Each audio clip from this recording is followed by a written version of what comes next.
Bismillahirrahmanirrahim. Al-Fatihah ila ruhi Sayyidina Habibina Syafi'ina Rasulillah Sayyidina Muhammad ibn Abdullah sallallahu alaihi wa ala alihi wa ashabihi wa azwajihi wa dhurriyyatihi.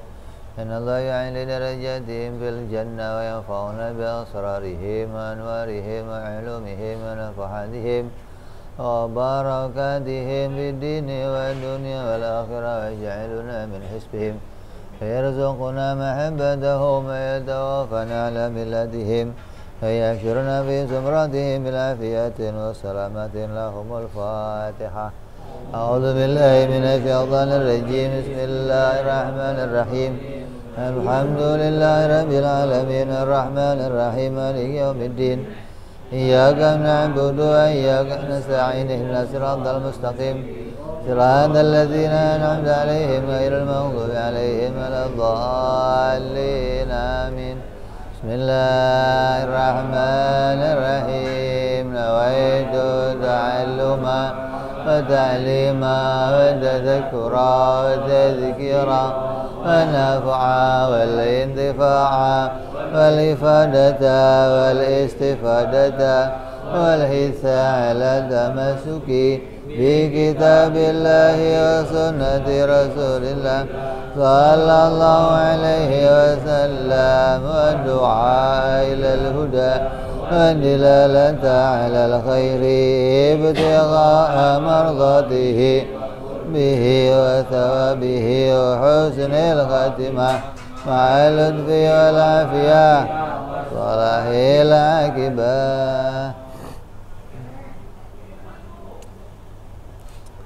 Bismillahirrahmanirrahim. Alhamdulillahirabbil alamin. Wassalatu wassalamu ala asyrafil anbiya'i wal mursalin sayyidina wa habibina wa syafi'ina wa maulana Muhammadin wa ala alihi wa sahbihi ajma'in. Amma ba'du. Qala musanniful kitab Hadratus Syekh Salim bin Sumair al-Hadramut summa ila sahibu syarha Imam Nawawi al-Bantani rahimahullah wa ghafara lahu wa liwalidayna fa'ana bihi bid-darain.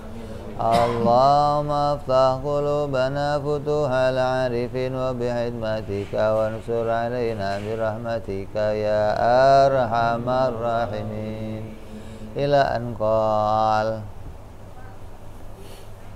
Faslun fi syurutit taharah. Fasal menerangkan tentang syarat-syaratnya bersuci. Taharah itu bersuci, berwudu.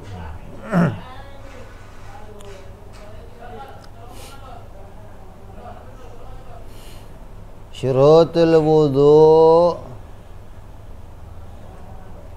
wa kadzal ghuslu.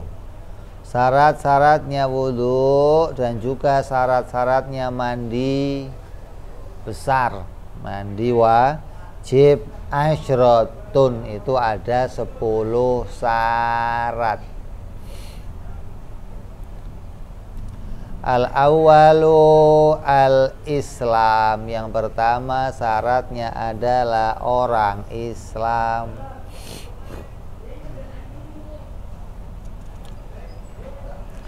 Maka tidak sah wudunya orang kafir. Kalau ada orang kafir belum syahadat, dia niruin ente wudu, maka namanya apa? Cuci muka gitu loh. Bukan wudu, bukan. Karena wudu itu syaratnya harus orang Islam. Li'anna ibadatul badaniyah bi ghairi daruratin wa laisa huwa min ahliha. Karena ibadah badaniyah dengan tanpa darurat, dan orang kafir tidak termasuk ahli ibadah yang demikian. Jadi nggak ada pengecualian loh. Orang kafir kok mau mandi wajib mau apa wudhu ya nggak belum waktunya gitu loh. Oh kalau ada orang mau masuk Islam suruh mandi dulu, mandi apa gitu, suruh wudhu dulu, wudhu apa, belum masuk Islam suruh wudhu. Karena kita kembalikan al hukmu bisyar'i, hukum itu harus dengan perintah syar'i. Kalau sebelum dia menjadi orang Islam maka dia belum kebagian perintah syar'i.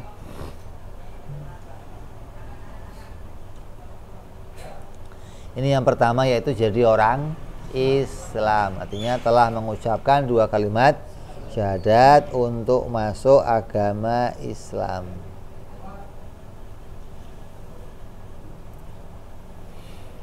Wasani, yang kedua at-tamyiz, yaitu tamyiz. Apa itu tamyiz? Tamyiz itu bisa membedakan sesuatu, namanya tamyiz. Fala yasihu wudu ghairul mumayyiz katiflin wa majnunin lima dzukir. Maka tidak sah wudunya seorang yang belum tamyiz, seperti anak kecil yang belum bisa membedakan sesuatu, dan tidak sah pula wudunya orang gila karena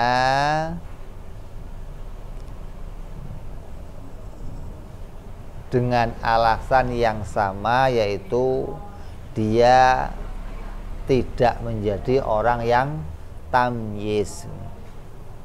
Sama dengan orang yang pikun. Orang yang sudah usianya apa? Orang yang pikun apa? Pikun itu sudah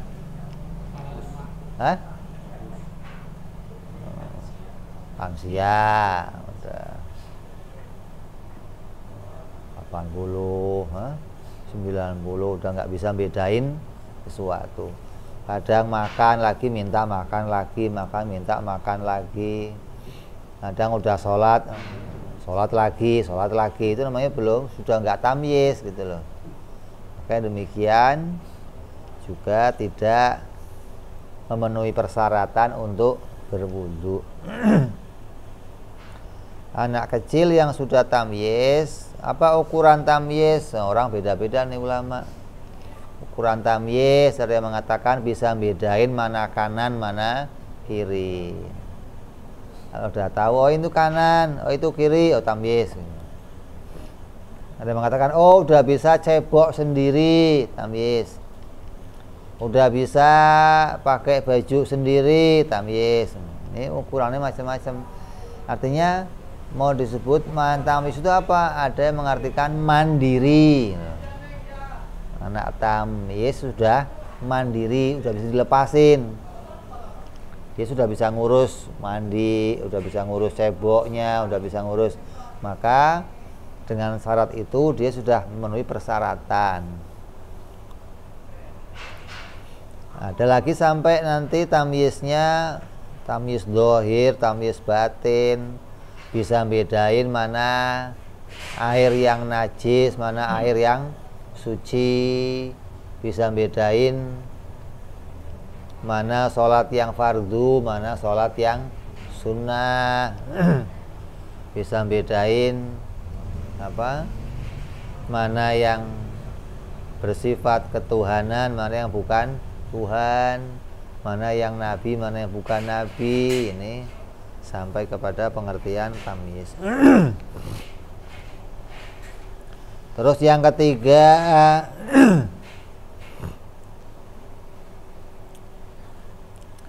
anaqo, yaitu bersih anil haidi wan nifas, dari yang namanya haid dan nifas. Ini bagi perempuan syaratnya sudah tuntas, apa, nifasnya udah selesai, terus haidnya juga udah selesai, maka baru dia disebut bersih.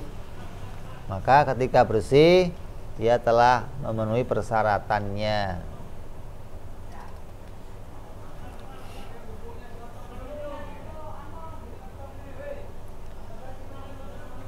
Haid Berapa hari kemarin?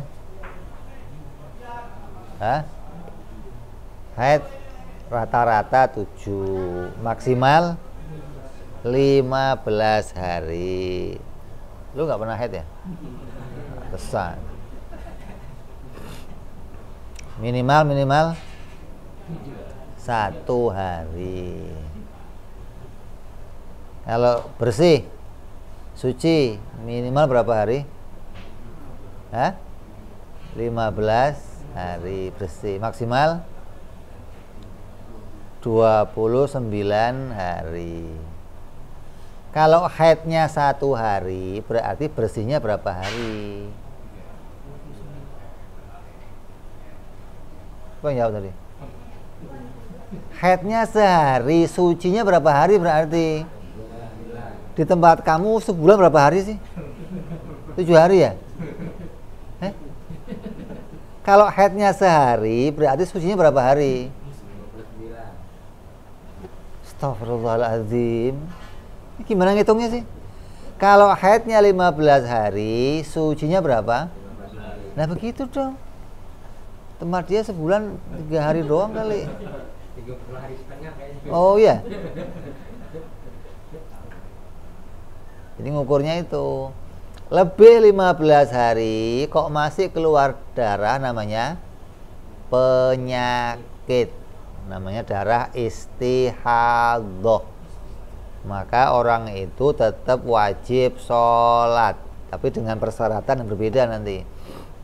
Kalau dia istihadhah, kalau dia normal maka 15 hari berhenti. Kalau haidnya sebentar sekali, berarti haid cuman sehari, selesai. Yang penting keluar darah haidnya, ditunggu nggak keluar lagi, mandi bersihin. Nah kalau haidnya putus-putus gimana? Ini ulama yang berperan di sini. Warna darahnya gimana? Karena haid itu diukur dari warna darah. Kadang sudah berhenti, masih keluar darah, nggak taunya darah istihadhah, bukan darah haid. Haidnya cuma seminggu, udah suci bersih, kok masih keluar darah, nggak taunya darah istihadhah. Jadi bisa bedain mana warna darahnya. Kalau perempuan biasanya tahu mana darah yang menunjukkan darah haid, mana darah yang bukan haid. Kok perempuannya nggak tahu gimana? Ya lakinya harus tahu. Kok laki perempuannya nggak tahu gimana? Ini yang payah. Maka di antara syaratnya orang kawin, di antaranya ngerti. Oh, dikira apa? Jangan lo dikira kawin mah yang penting punya ini, Bib. Kata siapa? Lo kawin punya ini. Ada persyaratannya gitu loh.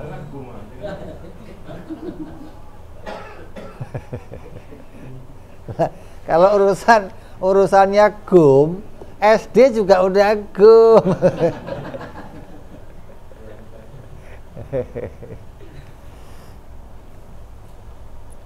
Ya itu urusan nanti ada. Kalau istihadhah gimana caranya nanti ada. Terus yang keempat, warabi'u anaqo, sama bersih, amma yamna'ul wusulul ma'i ilal bashar, bersih dari sesuatu yang menghalangi sampainya air kepada kulit. Kaduhnin jamidin wa syam'in wa ainin habrin wahinain bi khilafi atharihima. Seperti apa yang menghalangi? Seperti minyak yang mengeras, minyak kering. Nanti keterusan minyak terus mengering, maka jadinya kerak. Itu menghalangi. Lilin yang kering. Terus tinta yang kering. Nanti kena tinta, netes. Tes kan, kalau tinta kayak air kan, netes. Kalau sampai kering dia masih apa namanya, belum dilap, maka dia menghalangi. Beda dengan warna tinta, beda. Ente kena pulpen atau tinta tumpah ente lap, masih ada warnanya, nggak ada masalah, itu bekas tinta namanya. Yang penting jangan tinta yang masih cairnya mengering di situ. Kalau tinta yang mengering berarti dia tebel, termasuk penghalang air gitu loh. Atau pacar yang kering. Kamu pacar itu kan ditumbuk tuh, kita tempelin, belum kamu hilangin udah kering, kamu wudhu, nggak sah. Beda sama bekasnya pacar, merahnya, nggak ada masalah, boleh. Makanya bekas pacar, bekas tinta itu boleh, nggak ada masalah. Asal jangan dalam ainnya, atau ainnya tinta atau ainnya pacar, maka itu termasuk yang menghalangi air untuk sampai kepada kulit. Kayak cat, kutek, ya kan? Cat itu menghalangi, lem. Apaan?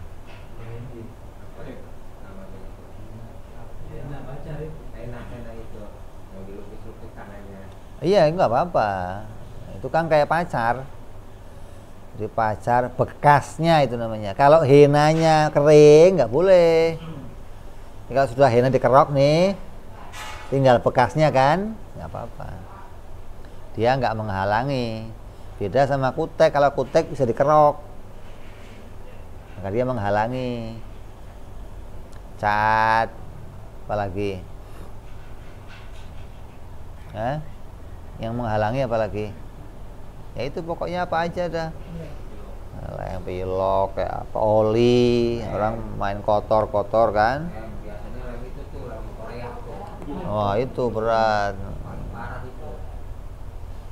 Makanya kalau udah kena itu ya kita harus kita usahain apa, kita bersihkan.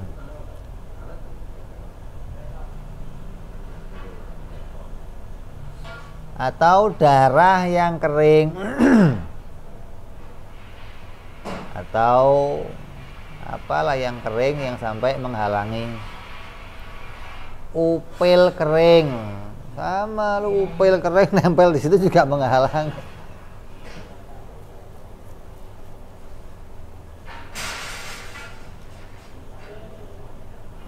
Berbeda dengan bekas-bekasnya.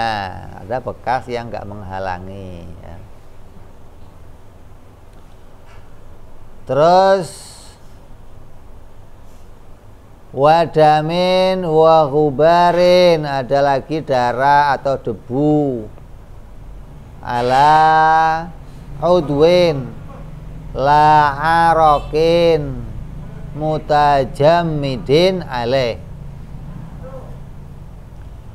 Bukan keringat yang mengeras. Keringat mengeras juga bermasalah gitu loh. Kan keringat itu asin kan. Kalau mengeras berarti kan ada ain yang menghalangi, maka nggak boleh. Itu juga bermasalah. Beda dengan debu. Kalau debu kan kena air hilang.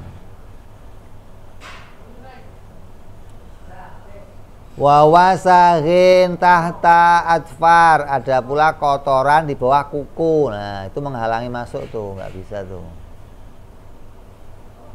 Atau belek, belek menghalangi air untuk masuk. Makanya kalau mau itu bersihin dulu semuanya tuh, sampai bersih, sampai kira-kira nggak ada yang menghalangi, baru mulai.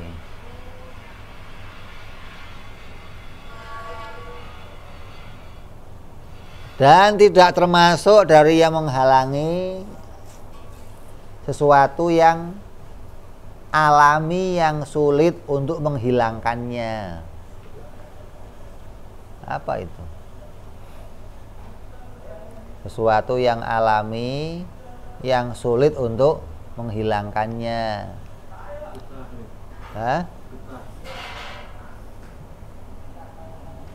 getah, sama kayak tadi ada apa, koreng, bekas luka, bisul yang mengering itu, atau apa, jahitan yang tadinya menyatu kan dijahit, kulit ini sobek nih, jahit itu, kalau jahitannya masih ada kan dia menghalangi itu. Maka sesuatu yang sulit untuk diangkat, maka itu ditolerir kalau sedikit gitu loh. Kalau diangkat kan malah repot tuh. Terus gimana? Udah biarin, bisa dimaafkan ketika dia dalam keadaan sulit untuk diangkat. Sama kayak tadi ente mainan lem udah di apa, usahain udah nggak bisa, maka ketika itu sulit untuk dihilangkan maka dimaafkan. Sesuatu yang nggak najis maksudnya loh.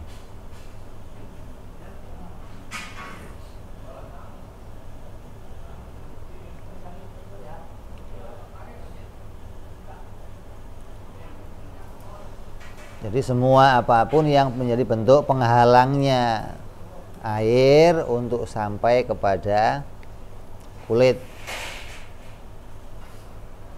Terus yang kelima, al-khamisu alla yakuna 'alal 'udwi ma yughayyirul ma' kaza'faran wa sondal.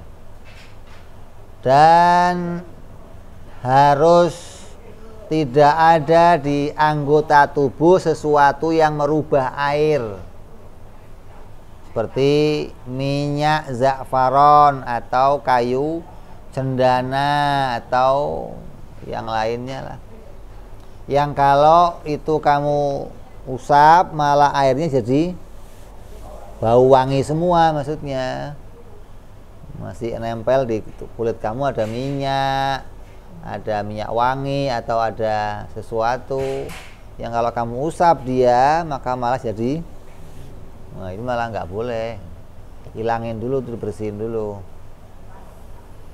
Atau kalau kamu wuduin malah netes ke, malah lebih parah lagi itu, satu bak bisa kena wangi semua jadinya. Jadi makanya kalau mau wudhu, mau mandi, kulit badan betul-betul bersih. Sama kayak sabun, ya bersihin dulu itu sabun apa, jangan masih sabunan mandi wajib kan repot. Bersihin dulu sabunnya baru mandi wajib.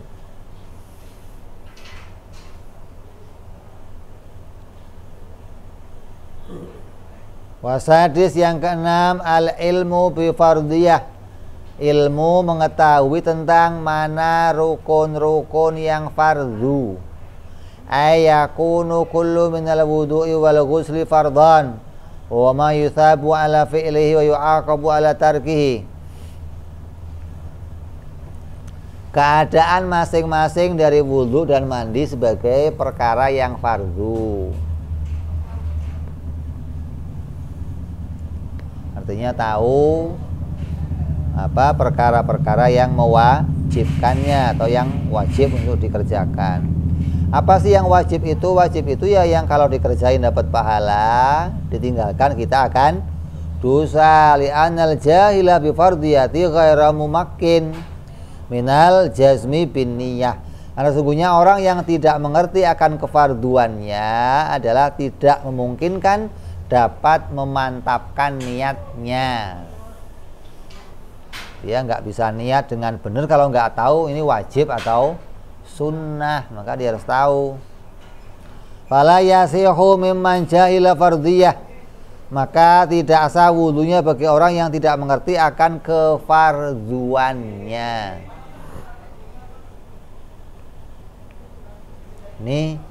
Ini saya mandinya mandi wajib atau mandi sunnah Jumatan. Kan kalau Jumatan hukumnya apa? Sunnah. Kalau mandi junub wajib. Lah kalau kamu nggak tahu mana yang waktunya mandi junub, maka kamu repot kan. Nah, mana yang kamu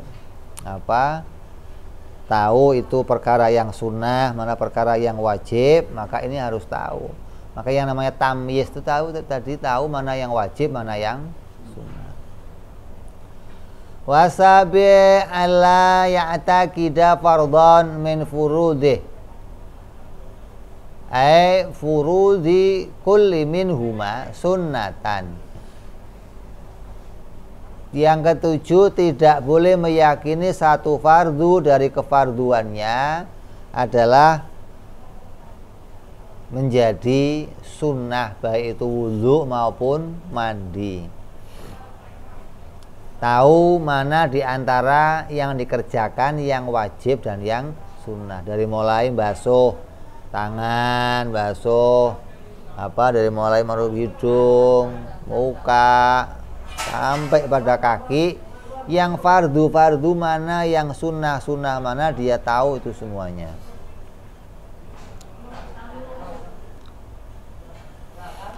Sawa'un i'tiqada anna af'alahu kulluha furudun, ay i'tiqada anna fihi fardhan wa sunnatan wa in lam yumayyiz ahaduhuma anil akhar. Sama saja ia meyakini bahwa sebagian perbuatan bersuci itu seluruhnya adalah fardu-fardu, atau ia meyakini bahwa di dalamnya bersuci terdapat perkara yang fardu dan sunnah meskipun ia tidak bisa membedakan salah satu dari keduanya. Wa hadza fi haqqil awam, maka ketentuan ini bagi orang awam. Kalau orang awam gimana? Asal dia meyakini fardu semua malah sah, boleh. Oh, ini dari mulai basuh tangan, dari mulai muka, dari mulai hidung, fardu semua, hingga dia nggak pernah meninggalkannya, semua dikerjain semua. Kalau orang awam nggak apa-apa begitu. Atau dia tahu ada yang fardu, ada yang sunnah, tapi dia nggak tahu yang mana. Kalau orang awam nggak apa-apa. Asal jangan meyakini sunnah semua, repot ini. Kalau meyakini sunnah semua bisa ditinggalkan. Oh, nggak usah lah sunnah, malah cuci muka ditinggalkan. Kenapa? Oh, sunnah inilah, repot ini. Kalau fardu malah kerjain semua, malah bagus, sudah nggak ada yang ditinggal. Sunnah-sunnahnya jalan semua gitu loh. Asal jangan meyakini semuanya sunnah, malah nanti kalau ditinggalkan pas yang fardu jadi malah batal. Ini bagi orang awam. Wa amal alimu, beda dengan orang alim. Maksudnya orang alim itu wahwa man istighala bil fikhi zamanan.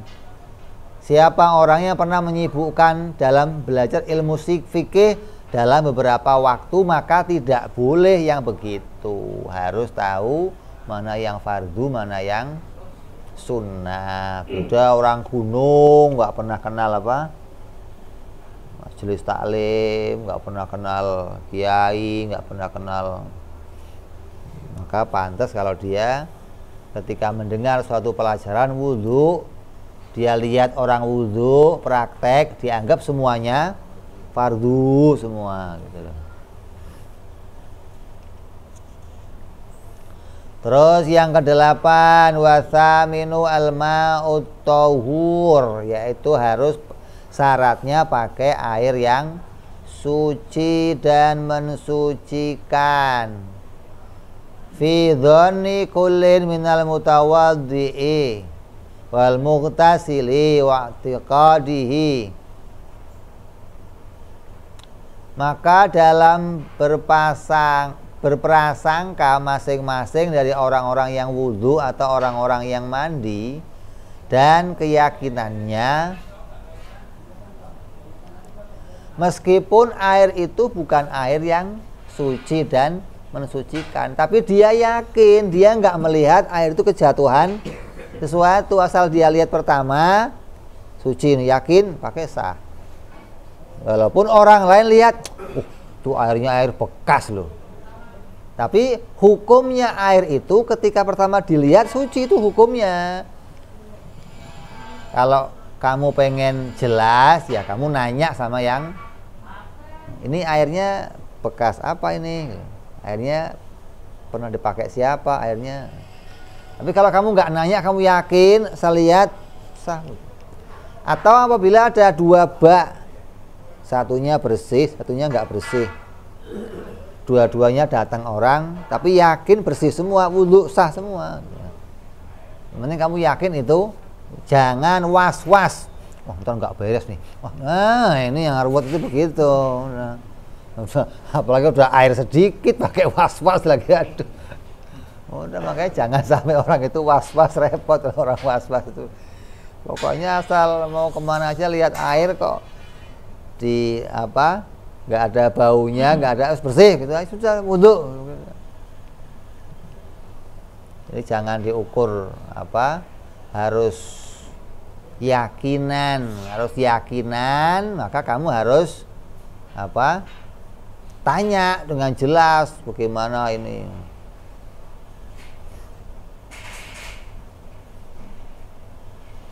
Jadi dengan sangkaan sudah boleh gitu loh, karena yang namanya wudhu itu nggak harus kayak iktikad, harus yakin dalilnya apa, tasdik kan repot, pakainya itu doruri apa nalori kan repot. Ini nggak usah, cukup pakai dzon aja udah nggak masalah.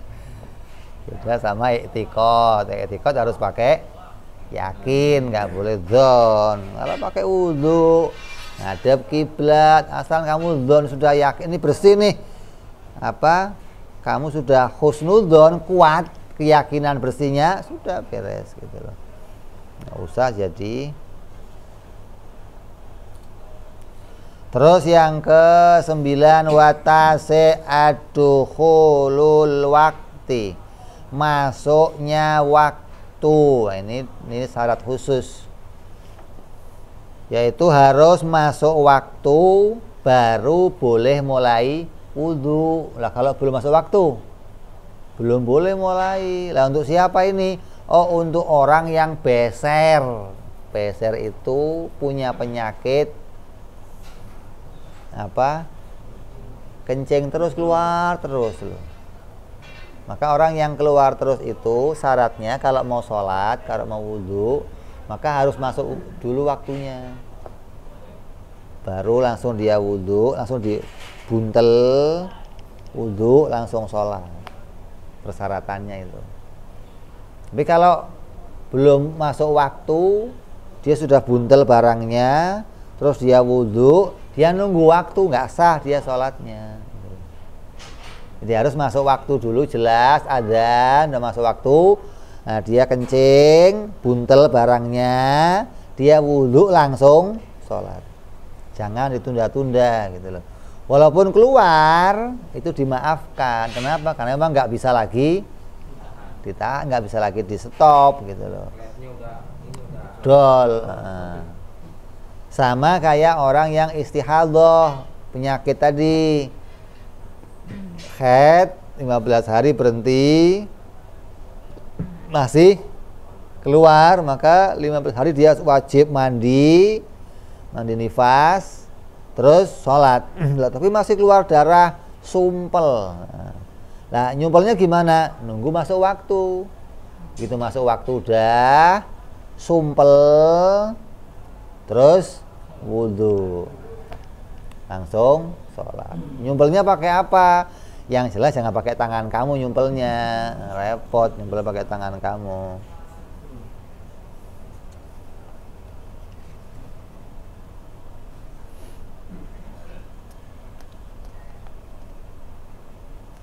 Terus yang ke-10, al-muwalat, bainal a'dha'i wal muwalatu bainal ajza'il wudu'il wahidi li dawamil hadas. Ini bagi orang yang apa tadi, dua tadi, istihadhah atau orang yang kencing terus-terusan. Ini wudhunya nggak boleh terputus, harus beruntun. Nggak boleh pas wudhu dongeng dulu, ini kemarin proyek gimana? Nggak boleh. Kenapa? Karena dia dalam keadaan darurat. Kita harus selesaikan dulu wudhunya, baru sholat, baru dongeng gitu loh. Nggak boleh lagi wudhu, tengah-tengah wudhu dia dongengan sampai wudhunya terjeda, nggak boleh.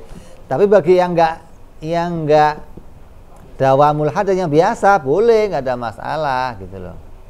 Nanti wudhu sana, keran sana, pindah keran sini boleh, nggak ada masalah. Keran sana mati umpamanya, oh, gimana nih? Wah, pindah keran sana boleh, nggak ada masalah. Nggak usah ngulang lagi, nggak usah, cukup lanjutin gitu loh. Kenapa? Karena nggak ada persyaratan untuk mualat tadi. Yang syaratnya itu apa? Mualat itu kalau dawamul hadas, orang yang langgeng hadas atau istihadah. Maka inilah diantara syarat-syaratnya berwudu. Insyaallah kita sambung yang akan datang bicara penjelasan tentang bagaimana yang membatalkan berwudu. Wallahu a'lam bishawab. Wa ila hadratin nabi. Fatihah. A'udzubillahi minasyaitonir rajim. Bismillahirrahmanirrahim. Alhamdulillahirabbil alamin arrahmanir rahim maliki yaumiddin. Iyyaka na'budu wa iyyaka nasta'in ihdinas siratal mustaqim. Siratal ladzina an'amta 'alaihim ghairil maghdubi 'alaihim waladdallin. Amin ya rabbana.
Subhana rabbika rabbil izzati amma yasifun wa salamun